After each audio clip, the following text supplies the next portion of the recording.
This is Renelle, and welcome to Quality Hang with Rod Brooks and friends. And here he is now, your host, my main man, Rod Brooks. Thank you very much, Renelle. I am Rod Brooks, and welcome everyone to Quality Hang. And as always, I'm joined on this broadcasting adventure by my friend, your friend, my partner in crime, the co-host of Quality Hang. He is Marcus Osborne. What up, dog? How you doing? What's up, man? It's good to be at the party. Super Bowl Monday, as I call it, which at some point it will become a national holiday, like New Year's Day. Everybody was out partying, getting toe up. You need to have that day. Don't nobody come to work today after the Super Bowl. When we get to 18 games, and trust, we're going to get to an 18-game NFL regular season. When we get to that, season is going to start the week after Labor Day, so the Thursday after Labor Day, and it will stretch to the Sunday before President's Day. Next year, I think because of some weird quirk, I'm not exactly sure why, but next year, Super Bowl is going to be on the Sunday before President's Day. So it will be the day off that everybody wants and the day that everybody needs. But we're eventually going to get that, because 18 games is coming. 18 days. 18 games. If the owners want it, they gonna get it, and it's just a matter of time in terms of how long the players can keep the owners at bay. But you ain't stopping them dudes from getting an 18th game. Now, what's going to happen is you're going to get 2 preseason games instead of 3 preseason games, which I don't know anybody who's not for that. But most players, they don't want an 18-game season. But what they have, the owners really ever listened to what the players want and desire? Nope. I think we've had this conversation, and I think that they would have to expand the rosters. Yeah. Oh, yeah. Trade-off. And give people more jobs. The NFL could afford it. It's not like they're broke. No. I really do think if the players really have the strength to fight, or the desire, I should say, to fight, they should tie in having the surfaces be all grass, even in dome stadiums. Yes. Or they should fight for more healthcare. Like, if you want this 18th game, you got to give me something for it. And I think, to me, the big important fights for the players is not necessarily money, although money is always going to be important, is to get those fields to be all grass, or to get a little bit something extra as far as healthcare is concerned. You got to put up some fight to get that 18th game, which is going to be an eventuality. The thing with the players is, unfortunately, they don't think about things like healthcare until after they're out of the league, and so you don't have it.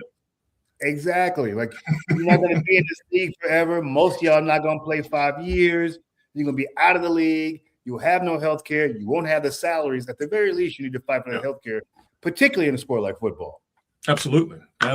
No doubt about that. Let's go ahead and get this party started in earnest. But before we start, as always, we thank our presenting sponsor, the fine folks at Hot Monk Taverns. 3 locations to choose from: Sonoma, Sebastopol, and in Novato. And at all 3 locations, they all do the same fantastic things.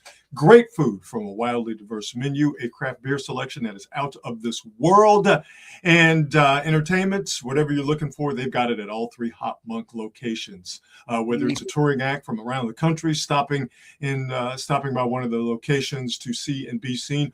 For me, it's the local acts. It's a great place. All 3 Hot Monks are a great place for local acts to get themselves out there to be known. So to see what they have coming up at Hot Monk as far as entertainment is concerned, follow them on all the socials. Check them out online at hotmonk.com. But the best way to experience Hot Monk is to actually experience Hot Monk. Stop by, have a burger, have a beer, get yourself entertained at one of their 3 locations: Sonoma, Sebastopol, or in Novato. Let's get into the Super Bowl. I think, Marcus, just by virtue of when we broadcast, we are going to have the last word on the Super Bowl. And the last word to me when describing the Seahawks and what they did yesterday to the Patriots, beating them 29-13. The word I think of is dominance, and it was just flat out Seahawks dominance yesterday in the Super Bowl. It wasn't really that close. And it wasn't really that close. And it's funny watching it, it just had this feeling like I've seen this before. It's the exact same thing the Seahawks did to the Niners in Week 18 and what they did to them to eventually finish them off in the divisional round. There's just nothing you can do with that defense if you don't have the offensive line to keep that Seahawks defensive line from getting pressure with just 4 guys. Shutting the game, and then they just play 2 high safeties on the back end. They'll play a mix of man and zone. Seahawks, or I should say the Patriots, didn't have the man beaters as far as their skill position players are concerned. So the Seahawks weren't worried about anything getting behind them. They kept everything in front. They tackled like a bunch of wild beasts out there, and they just removed the Patriots from the proceedings. And it's the exact same thing they did to the Niners 2 out of the 3 times they saw them. I mean, dude, Chris Collinsworth was talking about it. It was 12-0. They're like, yeah, this is probably over. It was over. But that's the thing. If you've watched the Seahawks, you know that when they get up 12-0, and clearly, it's not to make it all about the quarterbacks, but Drake May, moment was too big for him. The moment was too big for the Patriots offensive line. You're watching the Seahawks, and you know how the Seahawks get down and how dominant defensively they've been all year long. And then you see the Patriots, who, for all intents and purposes, struggled offensively in these playoffs, even beating the Texans, even beating the Broncos. But you just put those 2 things together. Once it got to 12, the Seahawks should have won that game with field goals. Once it got to 12-0, you knew the Patriots had absolutely no chance of winning that football game because of what they didn't possess up front, how shaken Drake May was by the pressure the Seahawks were getting on him and the coverages he was seeing on the back end. You just put that together, and it's full spectrum dominance by the Seahawks. Well, I mean, what would anybody have expected Drake May to do? I mean, especially that he went through a gauntlet of defenses to get there, but this was the one where, no luck gonna be involved. Nobody's gonna throw you six picks. Nobody's gonna. You had to earn this. You're not gonna play in a snowstorm that will equalize everything. These boys was not gonna let you beat them. You had to beat them. Mistake-free football. And you know what, Rod? A lot of people were like, I hated it. It was a terrible game. I guess I like defense. I've always been partial to watching great defenses play. And maybe I'm just easier, but I really like seeing defenses get down. I enjoy watching how the Seahawks do their thing defensively. And I think what we got in this game, which was Seahawks defensive dominance, to me, it was just a microcosm of what we've seen all year long. Defenses ruled in the NFL this year. The Rams, the Rams had the best offense in football. The Patriots put up some points. A lot of people say that was, a factor of their scheduling. It was fool's gold. Yeah. I think there's a little bit to that, but hey, man, listen, you're scoring almost 30 points a game. I'm going to give you your props. But you think about the defenses in the league this year and how they were the tip of the spear. The Texans, the Seahawks, the Broncos, the Patriots defense, for that matter. So, we have, because of how football is played and how it is officiated, the rules we have in place now, we've gotten used to good football is offensive football. And if touchdowns are not being scored for a lot of people, that means it's bad football. I think we're both in agreement. That's a misguided way of looking at it. I don't necessarily want to watch that all the time, but I think it was just, again, emblematic of defenses sort of ruling in the NFL right now. And if you love football, and that means you love offense and defense, and maybe even got a little love for special teams. If you love football, unless you're a Patriots fan or a Niners fan or a Rams fan, you have to love what Seattle brings defensively. They were bringing ass and they were kicking ass from week 1 of the season. Because listen, the Niners don't beat them if Ricky Pearsall doesn't have a 45-yard pass to set up that Jake Tonjes pass that he had to play defense on in the corner of the end zone before he caught it over, I think it was Reek Woolen, or maybe it was Witherspoon. I forget exactly. Week 1 was a long time ago. This Seattle defense was dominant from the beginning of the season to the end of the season. And the way that they ended the season in the Super Bowl, I have an appreciation for what they did for sure. I mean, dude, it was good old-fashioned 80s, 90s football where they ran the ball and they dominated on defense and they got efficiency from the quarterback. It was like watching the New York Giants in 1986. Yeah, and you know what? You mentioned mistake-free football. Got to give Sam Darnold a lot of credit. He had 20 turnovers, Sam Darnold did this season. It's the most of any player in the league. In 3 playoff games, divisional, conference champ, Super Bowl, 0 turnovers. Now, led by the defense, led by the run game, Jackson Smith and Jigba had himself a fantastic season, had a fantastic postseason until getting that ankle injury and what seemed to be a slight concussion, if there is such a thing as a slight concussion, in the game yesterday. So I kind of push back on the narrative that Sam Darnold didn't have a lot to do yesterday. But part of the deal with Darnold over the course of the season, but definitely as we saw yesterday, is they like to protect him with that run game. Don't ask him to do too much.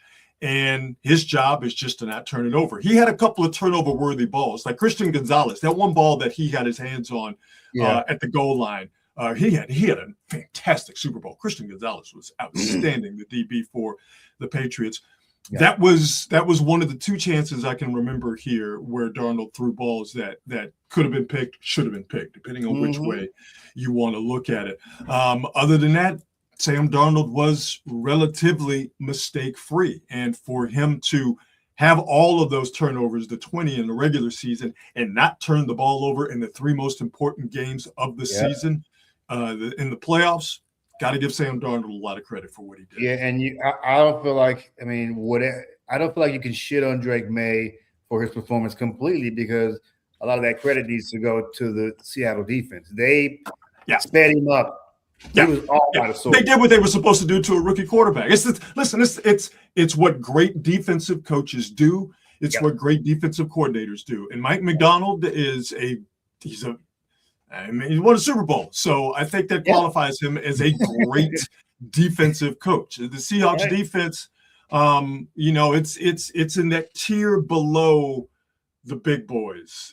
Pick one of those 70 Steelers defenses. Obviously the 85 Bears, the 2000 Ravens, the 02 Buccaneers. That's the gold standard as far as greatest defenses you can't find. Ravens and then Ravens 2001.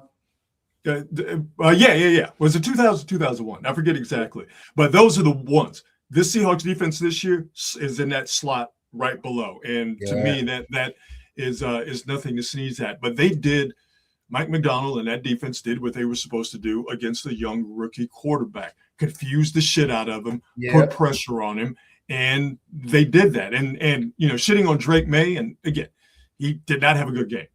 I think C.J. Stroud had a worse game, if you want to talk about playoff stinkers this year, but maybe that's just a personal thing with me. 4 interceptions. You see, by the way, an aside here, you see C.J. Stroud cut his hair, right? He cut his locks off, right? I didn't see it. Oh, yeah, we said that. Like, okay, yeah, all right. Fresh haircut. That don't mean we forgot them 4 interceptions, dog. Okay, just because you cut that stuff off your head don't mean we forgot about them 4 picks, brother. He's trying to go into his grown man era. I got you. I want you to get into your not throwing 4 picks in a goddamn playoff game era. I want you to get in that playbook. Maybe start running the ball a little bit more. Anyway, I digress. As you can see, I'm still a little bit bitter about what happened. I don't blame you, bro. That was a winnable game. So, no, I do not blame you, because that was definitely a winnable game. Even though I think the Seahawks would have done the exact same thing to the Texans that they did to the Patriots. So maybe that shouldn't be maybe all that mad. But, and May is responsible for his performance.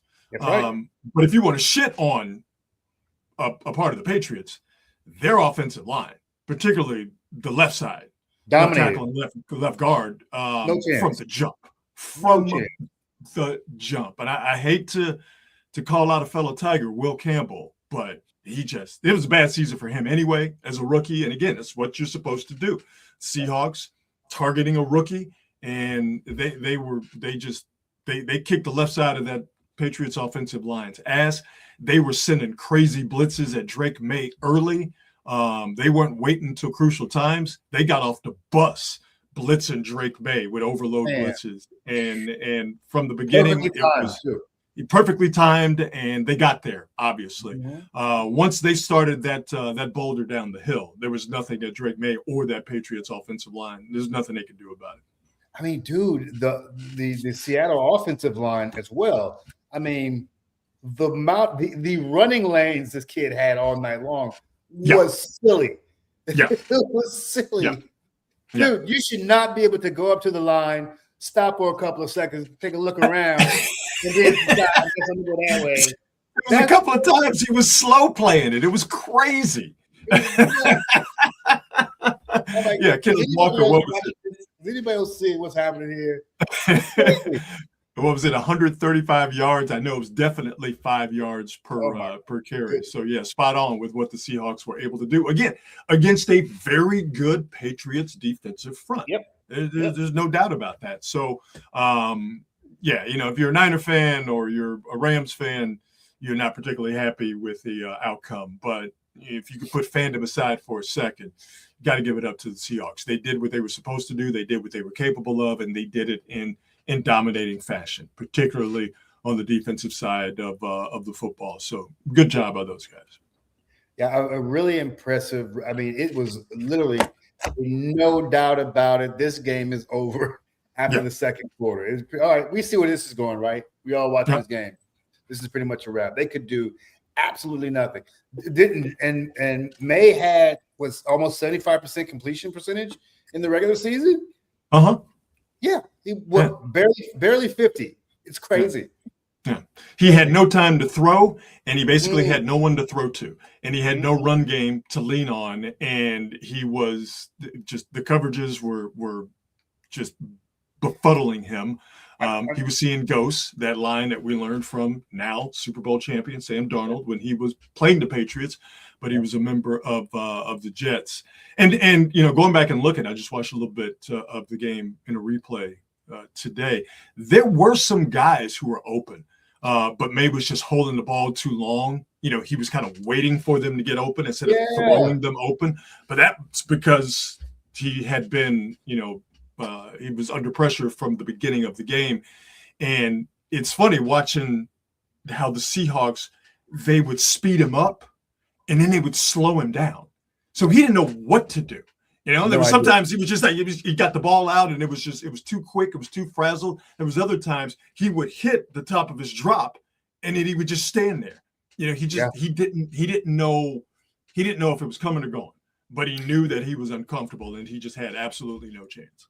Yeah, this is one of the reasons I was like, I kept hearing people say, well, what kind of adjustments can they make, et cetera? Well, you can't make any adjustments when your quarterback can't even think straight, can't even give himself time to make passes, to make throws, to hit open guys. There are no adjustments you can make. The adjustment has to come from the guy throwing the ball, and he just couldn't deal. And there's no adjustment for getting your ass kicked up front.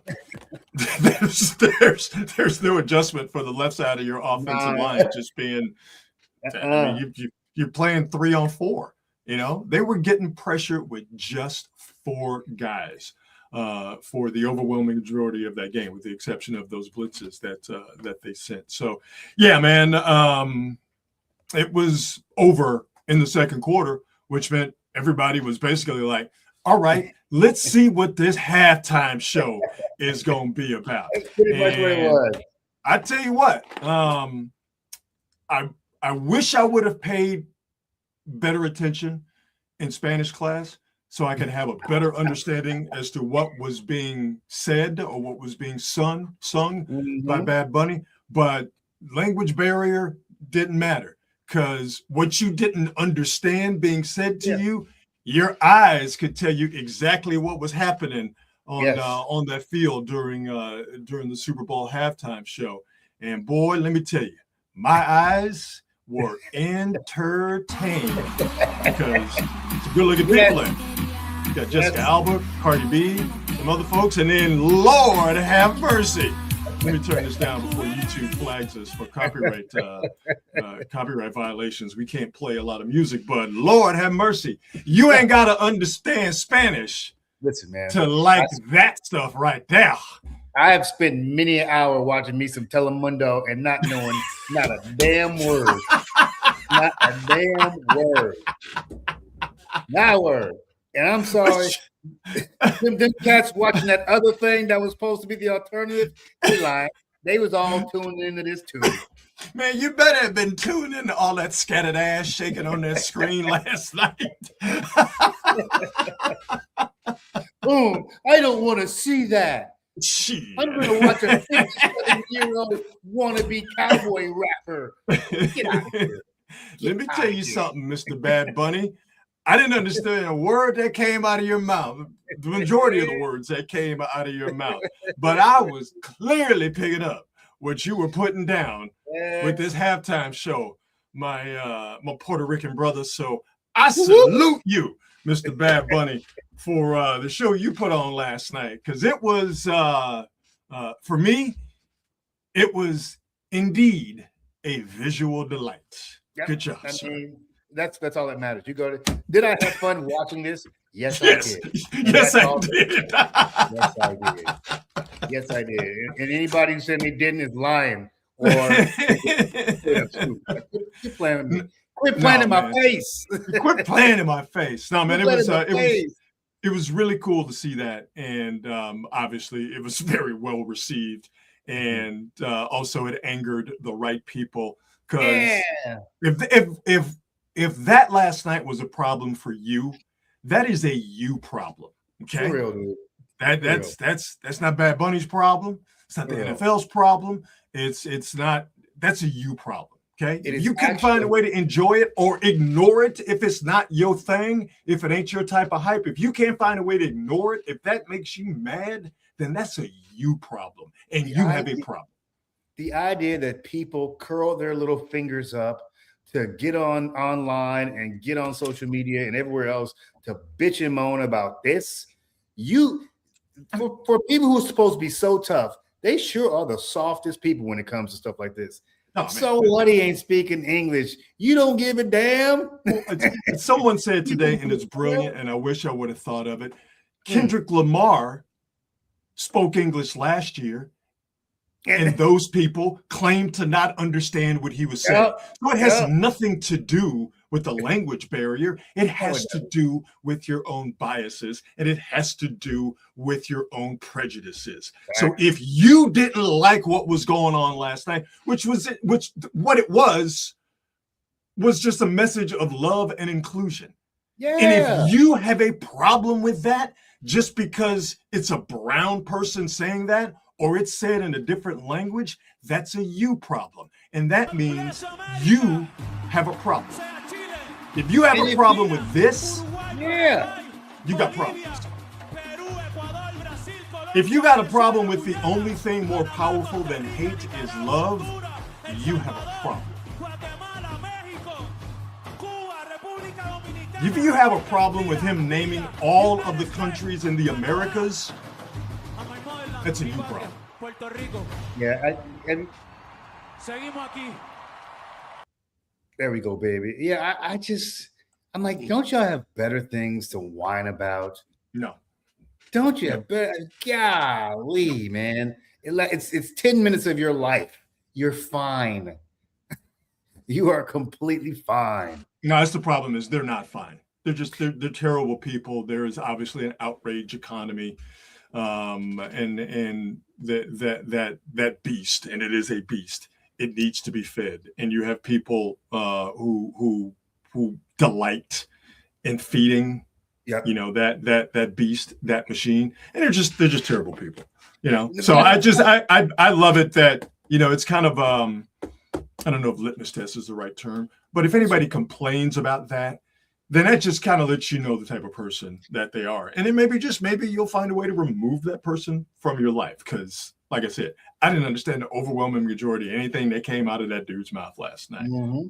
But it was pretty damn cool what he did. And like I said, ultimately it was just a message of love and inclusion. Who's got a problem with that? Yeah.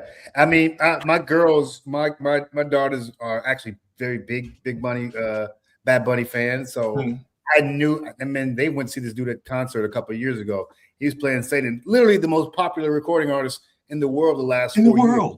Yeah. So if the NFL is really intent on building international acceptance of, and they are football, you can't do any better than this type of cat performing on this stage.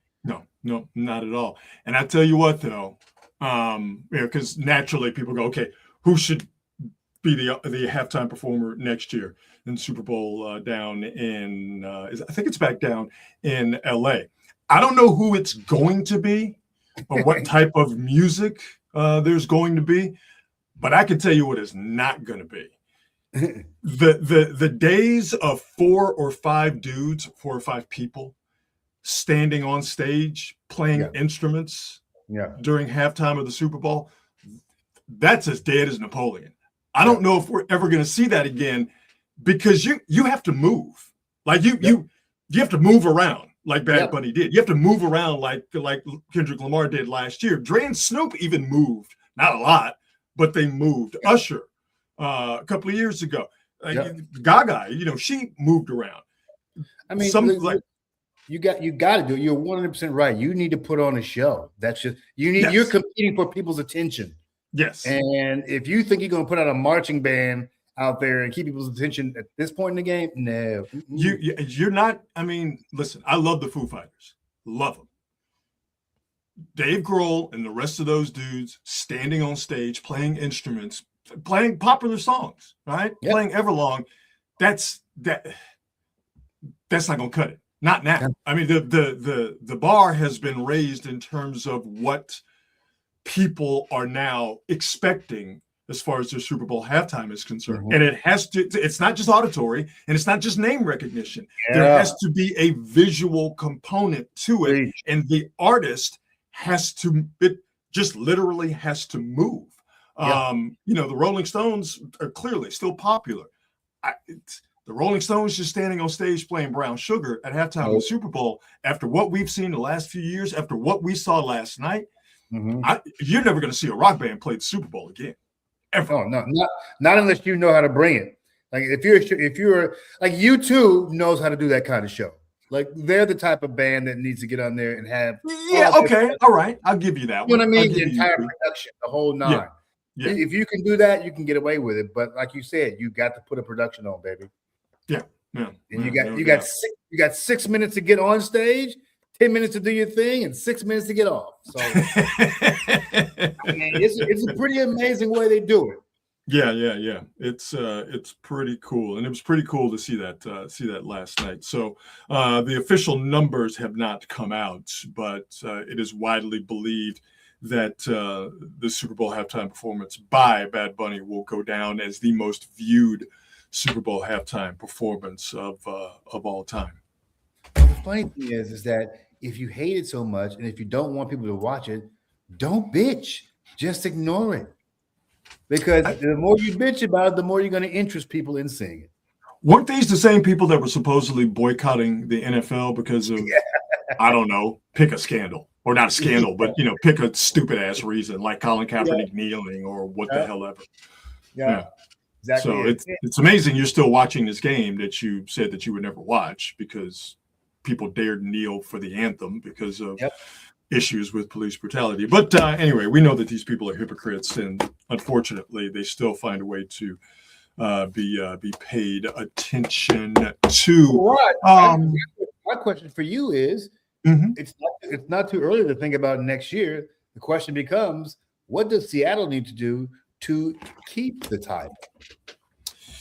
They're gonna have to make a decision on Kenneth Walker. So do they bring him back?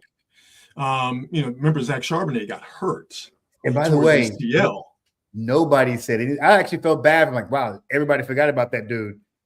Nobody said, hey, this is for my guy. Not a word. Nothing. Not a word. He was instrumental in helping them get to that point. Like he was a major part of what they did. You're like, who are we talking about again? So they're going to have a decision at running back with Kenneth Walker. And like I said, Charbonnet, you would think that he will not be back. He won't be back for the beginning of next season. So at what point will they expect him back, and what condition will he be in? As long as Seattle has Mike Macdonald and the framework of that defense, they're going to be okay. I do think, and again, credit to Sam Darnold, but if they can't fully protect Sam Darnold, I wonder how long term that is going to impact the Seahawks. And clearly with them being the defending champions, you're going to get everybody's best shot. There's a certain amount of wear and tear that comes along with playing for a championship and winning a championship. So how do they deal with that, with the expectations? So I think the main thing with Seattle, as good as Njigba is, they still need to get a little bit more dynamic offensively in terms of their pass game. Yeah. So that decision with Walker, ultimately what happens with their running back room and getting more dynamic offensively, I think, are their keys. But, I mean, as far as that defense is concerned, Nicky Manwari is a star. They got studs up front, obviously. Very good system, very good coach, again, and Mike Macdonald. I think they could be better at defensive back. Reek Woolen is interesting. He gave up that touchdown yesterday, the only touchdown that the Patriots scored. And and Witherspoon, he's okay. I think they could be better as far as their defensive backs are concerned. But ultimately, I think Seattle, repeating is hard. But hard. I wouldn't expect a severe drop off of any kind from them, not by any stretch of the imagination. Listen, the Niners got their work cut out for them, dog. For the Niners, getting healthy and staying healthy is the most important thing. But they got whooped in the trenches by Seattle, and you would expect for them to be better because they're going to get Michael Williams back. Bosa is going to be back, but I still think they need a couple of more dudes at defensive tackle to really compete with Seattle. I think they got to get better at left guard and center. And so you see where Seattle, with their dominant defensive line and very good offensive line, the Niners are going to have to start to do that. But I do think the Niners offensively, when Pearsall is healthy and Kittle is healthy, they have enough man beaters in skill positions to give Seattle's defense something to worry about, provided you can run the ball. So the Niners, it's there. They know how to beat them. They just have to have the horses, and they have to be healthy. Horses. But they still have their work cut out for them for sure. Yeah. It'll be interesting to see what happens with Bosa and what he's going to look like when he gets back. I don't know how many knee injuries he's had, but at some point it's got to take a toll, and he's not getting younger. I wouldn't be surprised if he came back and he was really good. The problem is that now you're starting to talk about third contracts, and you're starting to talk about age. Yeah. Is how much longer does he have to play at a potential Pro Bowl or possible All-Pro level? I just think the way the guy trains, and I just think the type of football player he is, he's going to come back and he's still going to be good. The problem is how good and how long is he going to be an upper echelon player? Yeah. But you say the same thing about Kittle. Oh, yeah. Fred Warner to a lesser degree, but you're still talking about guys. Much though, right? Who? Fred Warner? Yeah. Yeah, no. But no, he doesn't have an issue. That's what I said, to a lesser extent. Yeah. But we're still talking about guys that for the Niners to compete with and beat Seattle, for them to compete with and beat the Rams, they are counting on guys who are older, still really good, but they have to be really good for the Niners to win. And how long are they going to be good? Like I said, Bosa, to a lesser extent, Warner, Kittle, and I haven't even mentioned Christian McCaffrey. So that's the trick, is that they have these really good players, but they're older. Some of them coming off injury, but they need them. They have to have them because you're not going to beat Seattle or the Rams or the Eagles, hell, even the Cowboys, if those guys are not playing at optimum levels. And is that going to happen? How long will they play? That's the calculus for the Niners right now. Yeah, I mean, I don't know what the Rams should do to improve, because I don't think they can be much better talent-wise. I keep saying the Rams, their stuff is always, to me, up here. Mm-hmm. There's always something going on up here with that team, with the group psyche of the team. I just don't trust them. I think talent-wise, they're as good as anybody in the league, but there's just something missing, dude. And I cannot put my finger on it. Let's transition to a little basketball conversation. We will start with your Golden State Warriors. Warriors taking on the Memphis Grizzlies, 77-67 with about 7 and change left to go in the third quarter. No Steph Curry tonight. This is now the 4th game he will have missed due to a sore knee, runner's knee. The Warriors, understandably, taking a very cautious approach. And this runner's knee situation for Steph is going to cause him to miss the All-Star game, which is played this weekend down in L.A. It's the bummer just from a standpoint of Steph was voted in. Obviously, Steph in the All-Star game, you want to see it. Makes perfect sense for him not to play. This is not considered to be a serious long-term thing as far as his runner's knee. I've had it being a runner. You just have to rest. You just have to not play. You just have to not run. So the Warriors are doing the right thing. And again, this is not something that is serious. But Steph missing his 4th game for the Warriors tonight here in the regular season and not playing in the All-Star game. That's the situation for the Warriors right now, as they are sitting record-wise at they 23-21. I believe they are 28-25. Pardon me, the Warriors. As we get to the All-Star break, the Warriors are 28-25, and Steph again out tonight and through the All-Star break. No firepower at all. I'm looking at this. Draymond Green is your leading scorer along with Pat Spencer. So that tells you everything you need to know. This is just not a team that can score, man. And you could be a really good defensive team, but not being able to score is doing nothing for you. Moses not getting you 25 points every night. Yeah, this is just the current play of the Warriors. Right now it's tread water. Wait for Steph to come back after the All-Star break and hope that this rest fixes the runner's knee, the sore knee, and you have no other issues that will keep Steph out for the season, because you desperately need those 28 points per game from Steph. And obviously his gravity, getting open shots for other guys because of all the attention paid to Steph. And the Porzingis thing is going to be interesting. We talked about it last week.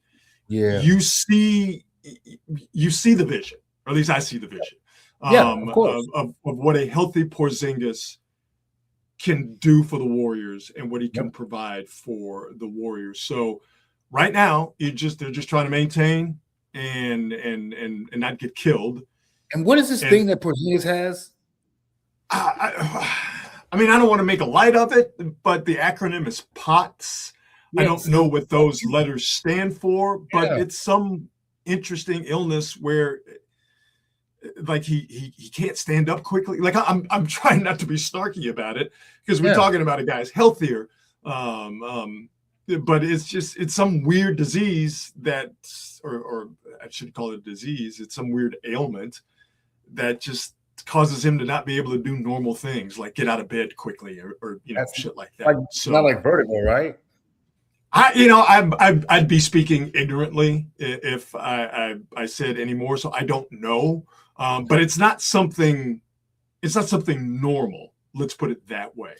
But if that's cleared up and it's not an issue and he doesn't get hurt, Porzingis with a healthy Steph, and what we've seen from this Warrior team without Steph and with the Kuminga situation being what it was, and then losing Jimmy Butler, clearly undermanned, definitely from a scoring standpoint. but there's no back down.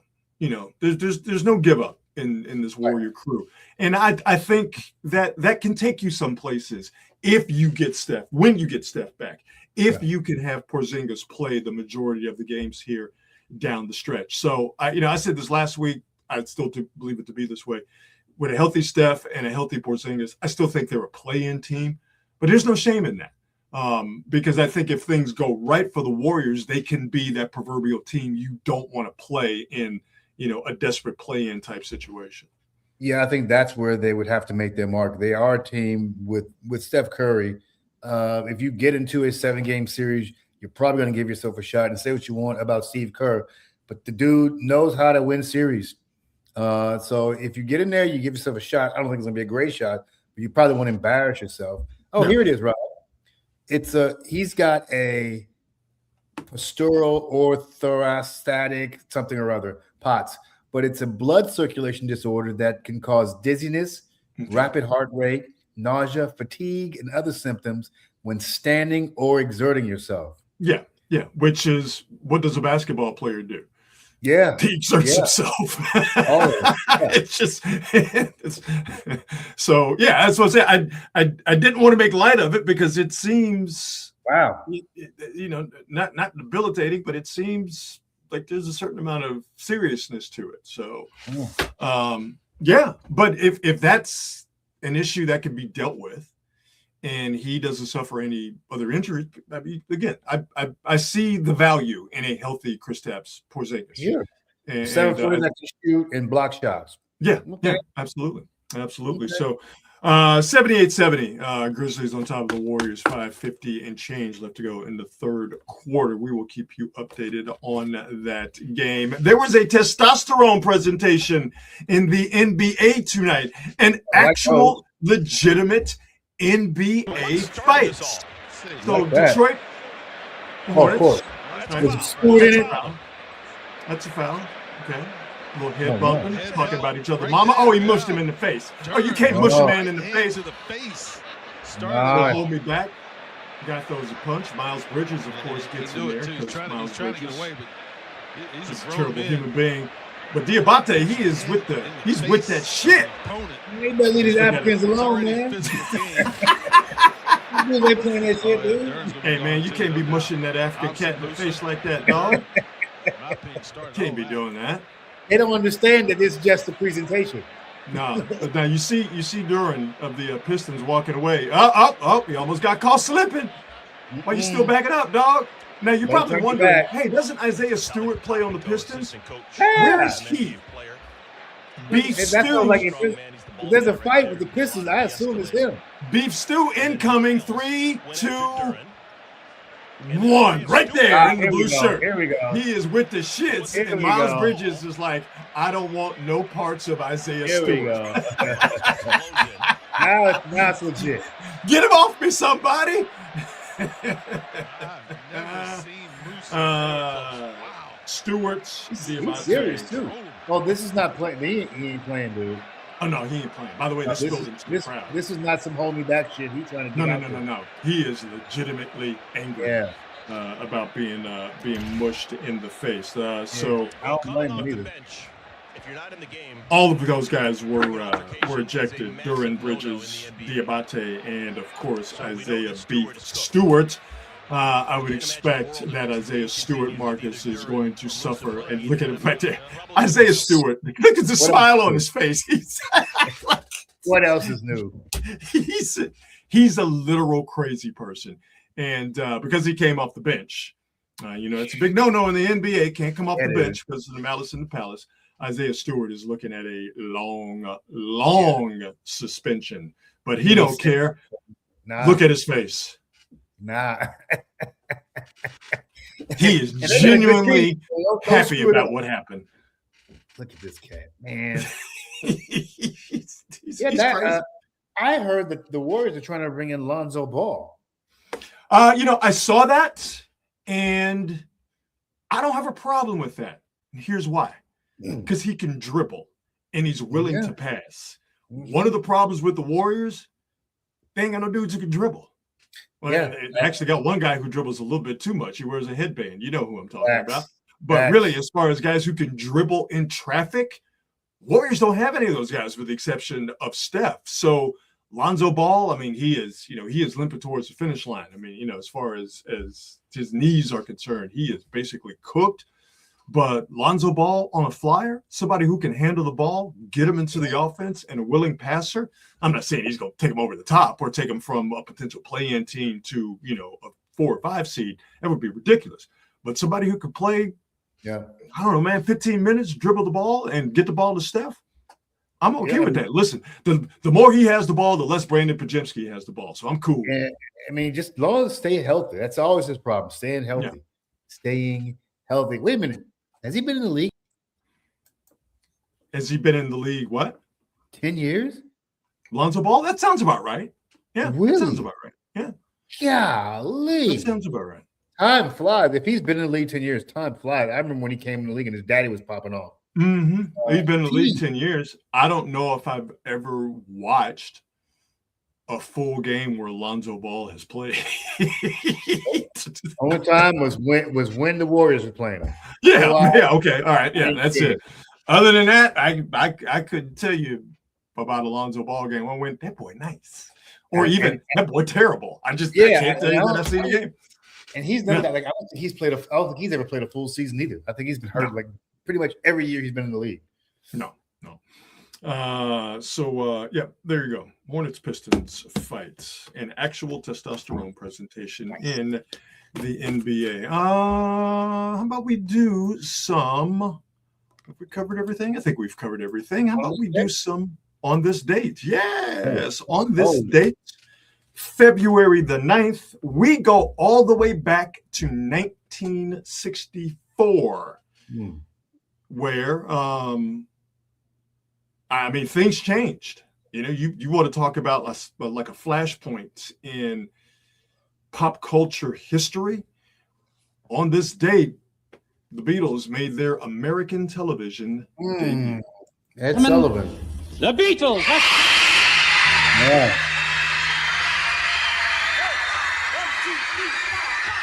Close your eyes and I'll kiss you. Tomorrow I'll miss you. Remember, I'll always do. That's all we can play, or we'll get flagged by YouTube. Yes, the Fab Four, the Beatles, on this date, February 9th, 1964, made their American television debut. Over 73 million people watched the Beatles on Ed Sullivan. Just to give some context. Crazy. Super Bowl ratings, probably going to be 110, 115 million people in the United States watch the Super Bowl in 2026. In 1964, 73 million people watched 4 dudes from Liverpool, England. Every television in the country, every single one was watching the Beatles on this date in 1964. My pops always tells me stories about the Beatles. Man, he describes it as big as Michael Jackson, maybe bigger. Those guys were. He said it was just absolutely insane when he was probably like, what was pops like 15, 16 or something like that when they were up. Yeah. I am not a Beatles fan. They just don't do anything for me. All that being said,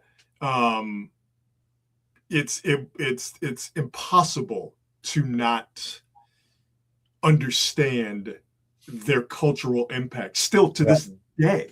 Yeah, to this day. What we weren't there, but what we as a nation saw in 1964 on this date still resonates to this day from those 4 guys. And they haven't put out new music since 1969. Insane. It's insane. Like, they still have albums that chart. Yeah. Years later, albums today. charting. It's wild. Crazy. Absolutely wild. And it all started, but it kicked off in this country. Beatles made their American television debut on the Ed Sullivan Show on this date in 1964. Yes. I think about the groups like the Beatles and even like Elvis. They had to win strictly on people liking their music. Mhm. They couldn't do the PR stuff. You couldn't do videos and all that shit. You had to get people to like your music and to get up off the couch, go to the record store and buy it. Buy it. Which is insane to me when you talk about people selling 150, 200 million records. People literally go out and bought it.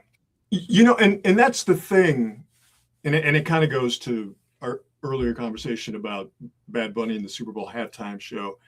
Is, you know, now today music is disposable and I think impersonal. Mm-hmm.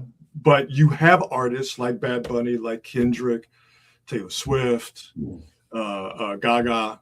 Yeah, I'm sure I'm missing some more. Beyonce, where it's personal.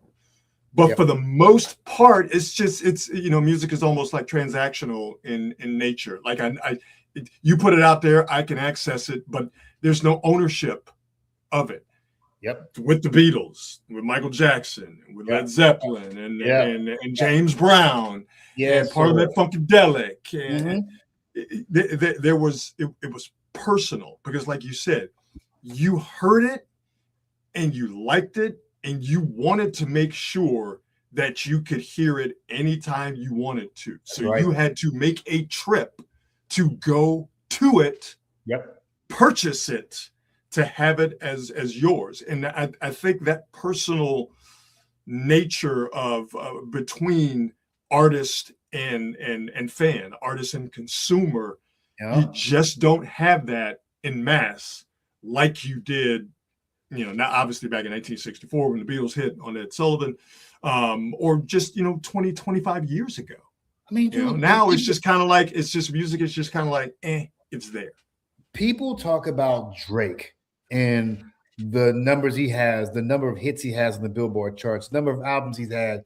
And so I'm like, dude, you could listen, I'm not taking nothing away from Drake and his numbers, but Michael Jackson was selling on average 1 million copies of Thriller every week.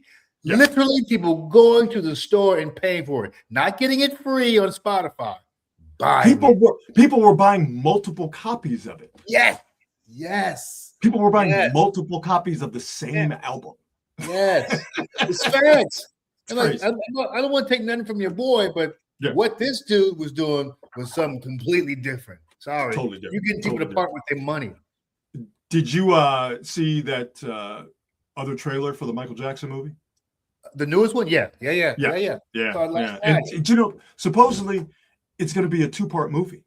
I didn't know that. What? Yeah, the plan is, and it's going to make money, but if it hits a certain threshold as far as tickets sold or amount of money made, that they're going to go ahead and kickstart the second part of the Michael Jackson story that his estate wants to tell. And I say his estate wants to tell because it's in the estate's best interest to not talk about some of the other stuff that Michael Jackson, unfortunately, is known for. But I saw that second trailer, and I'm like, I'm in. Yeah, I'm gonna go watch I'm it. 100% in. I'm definitely there. The guy they have playing Joe Jackson, the patriarch of the Jackson family, Coleman Domingo, baby. Say, man, he looked just like Joe Jackson. I saw him in that trailer, and I got my shit together because I didn't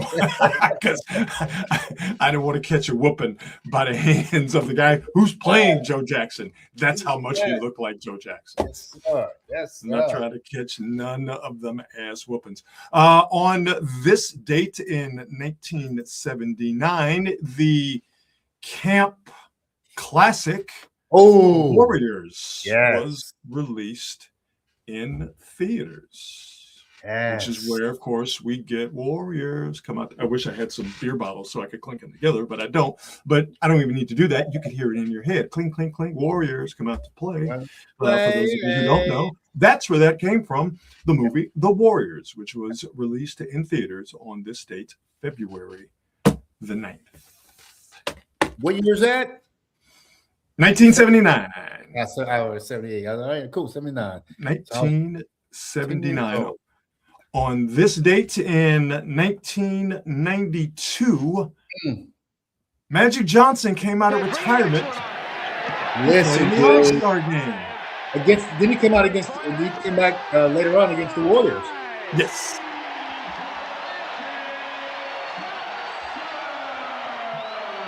Tumbo, Drexler, Chris Webbers, Chris Mullins right there, Dan Marley. Obviously, Jordan was in that game. Mutombo, Kevin Willis with his short arms, Isaiah Thomas, Charles Barkley. Pretty cool. Well, I'm a gigantic Magic Johnson fan, an all-time favorite player. Of course. And he was so. You know what? The funny thing is as big as he and Bird were, we kind of never got to see full careers from either of them. Yeah, Bird's back. Started barking at him in the late 80s, early 90s. Yeah. But boy, what we got is pretty damn good. It was really, really good. By the way, Magic hit 3 threes down the stretch in that All-Star game. By the way, kids, this is what All-Star games used to look like. Guys gave a shit, and it showed on the court. Yeah. But Magic hit 3 threes. That last one was, in essence, the game winner. And Magic won the MVP. The fact that Magic Johnson is still alive and is healthy. I don't think it's talked about enough, quite frankly. I think you're right. I mean, when he did that press conference, and so I guess that was in November of '91. Yep. Right after the finals. When he did that press conference, I mean, I thought I was looking at a dead man. Oh, we all thought that. We were all like, "Oh, this is HIV. It's a wrap. This is over, right?" He got about a year left. Yeah. We thought this was it. We thought we were going to watch Magic die in front of us. Yep. He played in the All-Star game. He came back. I don't know how much longer he played when he came back, but he came back. He played like half a season. He played at a fairly high level. He's like 15 points a game. He's power forward. Looking like Magic Johnson. Yeah. So you come back, you play, and it's 2026, and Magic is still on God's green earth. That's crazy. That's crazy. It is amazing. This man is so he was 31, 32. He's in his 60s now. And I mean, he's in his 60s now. I'm not trying to fat shame here, but Magic eating good over these last 30 years. Because you look at Magic, he's the size of a steakhouse, for God's sake. So, I mean, let's keep it a buck, dog. I mean, so yeah. I love Magic Johnson. I've said it. I still think he's the best player I've ever seen, ever watched play. I just felt like he is what the real comparison to LeBron James is Magic Johnson. Oh yeah, 100%. It is not Michael Jordan. Yes, and LeBron would tell you that. Absolutely. Magic is so goddamn good. Nothing is more fun than sitting down and watching like 10 minutes, 20 minutes of Magic Johnson highlights, man. You know, it's funny you mention that because I've done that, but my comparison to you is I will sit down and watch a Hakeem Olajuwon compilation of him just killing people with that feet work. It's basically the same thing. Like 10 minutes of Magic no look passes is the big man equivalent of that is 10 minutes of Hakeem Olajuwon just giving people that work with the dream shake. Couldn't stop. He couldn't stop. Could not stop. I mean, you watched him embarrass Shaq in the finals, young Shaq in the finals, like ooh, embarrassed David Robinson in his own crib on MVP night. Yeah, he should have just conceded that MVP that year, so he didn't get embarrassed like that by Hakeem.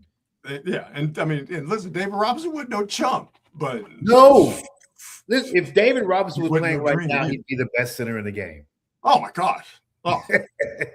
Young people don't understand this dude. Oh, goodness gracious.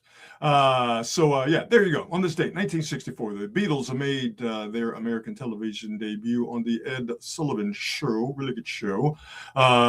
Camp movie classic The Warriors was released on this date in 1979, and on this date in 1992, Magic came out of retirement to play in the All-Star game, hit 3 threes down the stretch, and won the MVP. We always wrap up Quality Hang with the best thing that I have seen today. Something I came across on the internets. That's the best thing I've seen. And I show it to you in hopes that it becomes the best thing you will have seen today. I know that this is a very old man take, but there is truth to this. Kids don't play outside like they used to, like we used to. You went outside and you played. And played baseball. It wasn't even really baseball. We called it straight base, where we would put, I don't know, like something down there 30, 40 feet away that was a base. Yeah. Throw a tennis ball with a broomstick, get a hit, go to the base, and the next person's got to drive you in. Go play that. Obviously, go play basketball.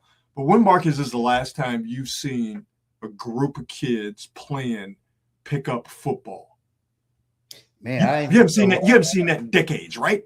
Been a long time. Car.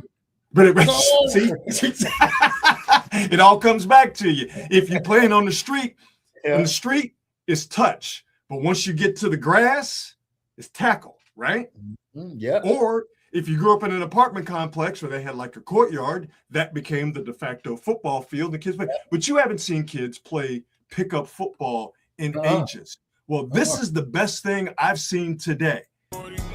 It's a group of kids in an apartment complex playing pickup football. Now, this music is terrible, so let me go ahead and lower this volume. It drives me crazy. But yo, dog, they out there getting it in. Not mad. Look at Cat with the bomb. Oh, whoa. I love it. Yeah, right? Yo, man, they out here hooping. I know they're playing football, but they out here hooping. Ooh, nice pass, nice catch. Look at the speed. Now, goodness gracious. Right? And by the way, some athletes out here. Here's what I love. The whole thing is inbounds. You saw, I'll roll it back here. Watch this kid run from all the way in the back, right? So he gets the ball by the basketball court, crosses across, uses this pole as a oh, the moves. Oh, he went down. Yeah. Oh. Almost got his drawers ripped off. No, I love it, man. So I guess it's not as prevalent as it used to be, but the classics ain't dead. There's still some young Thundercats out here actually going outside, putting down the video game controller, not on their phones, actually going outside and playing pickup football.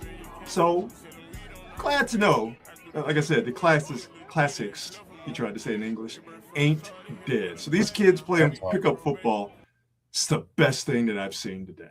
I like it. That's pretty cool. I like that a lot. That makes me feel nostalgic. Yeah, man. Yeah, the kids are all right, as they say. That's pretty damn cool. That's a lot of them, too. There's a lot of them. Oh, yeah. Now, I don't know. His arm is crazy for this little guy. Whoa. I mean, the catch is pretty damn good, too. Look at the route here. Look at the route. I mean, he's got some athletes. I love it. And I love how there's just no boundaries. The whole thing is a football field. Are we playing football or we playing keep away? Like, what are we doing? Okay, see, is that what you guys called it? Because we called it hot ball. Hot ball, okay. We called it hot ball. That's funny. You called it keep away. I didn't know about the other term for keep away or hot ball. I didn't know about that other term until I moved out here to the Bay Area. And I moved out here, I was 25 going on 26. I didn't know that they called it smear the can't say it. I didn't know it. So I came out here. By the way, and they called that when I was in elementary school, right? See, we didn't call it that. We called it hot ball. So I get out here and I hear people talking about smear the what? And I finally figured out that that's what they were talking about. And I was aghast. I was like, oh my God, you Can't say that. Yeah. Especially out here. But apparently That's sure. it's commonplace to call it smear the I don't know if they still call it that. That's actually a very good and interesting point. Maybe I should go to a field and just check it out. And then maybe not, because that'd be weird since I'm a 50-year-old man. Maybe not. You know, that meme of Steve Buscemi, when he's got the backwards hat on and the skateboards, like, how do you do, fellow kid? You just don't want to pull up to a park and say, hey, youngins, what y'all call this game? That would look a little weird. So, yeah. Never mind. Then I was going to say, well, maybe I should just sit in the car and watch. So like, no. Because listen, man, hey, brother, I got your back, and I'll vouch for you. But that might be one of those situations where it's just the optics aren't good. Yeah, so, maybe just back off and just somebody tell me about it later on. I don't know how we're going to find an answer to this question, but I do know the ways that you put forth for us on this fact-finding mission. Yeah. Nowadays with lists and all that kind of stuff, I just don't think we should go that direction. So I don't want to end up on one. That's for sure. No, you don't want to end up. This is completely different story as we wrap this show up. But I saw on Twitter earlier today that some congressman is saying that that there is evidence of, like, the United States has aliens in like a secret bunker somewhere in the United States. And all I could think is the stuff in those files, and y'all know what files I'm talking about. The stuff in those files must be so fucking ghastly that you got congressmen talking about, we got aliens, y'all. Like, the United States government, they have been hiding proof of extraterrestrial life from you, and we have them, and we'll show them to you. Just don't ask about the files, because that's so funny. That's the only reason you're bringing that shit up, because them files must be a motherfucker, boy. They must be gross. And naming all the right or wrong people, depending on which way you want to look at it. So, have mercy. There you go. Warriors down 108-97 to the Memphis Grizzlies. Still got a little time to win it. 7 minutes to 22 seconds. I tell you what, why don't we end this show so we can all enjoy a Warriors comeback or another loss without Steph Curry. Before we get out of here, we thank, as we always do, our presenting sponsor, the fine folks at Hot Monk Taverns. 3 locations to choose from: Sonoma, Sebastopol, and in Nevada. Check them out online at hotmonk.com. I don't know why my voice just broke there. Definitely follow them on all of the socials, but get familiar with Hot Monk by stopping by one of their 3 locations for a bite to eat, for a nice pint, or some live entertainment in Sonoma, Sebastopol, or in Nevada. All right, my brother. How about we do this again on Thursday? What do you say? Let's do it, baby. Okay. To the quality hangers in the chat, we see you. We thank you. We love that you guys have crafted a community. And no, I'm not in the e-files. Yeah. Not in the what files? No. Like, no, I am not in the e-files. No. We good here. Trust me. Yeah. We good here. So thanks to all the quality hangers in the chat. We'll see you folks on Thursday. And as always, be good and be good at it. We'll see you.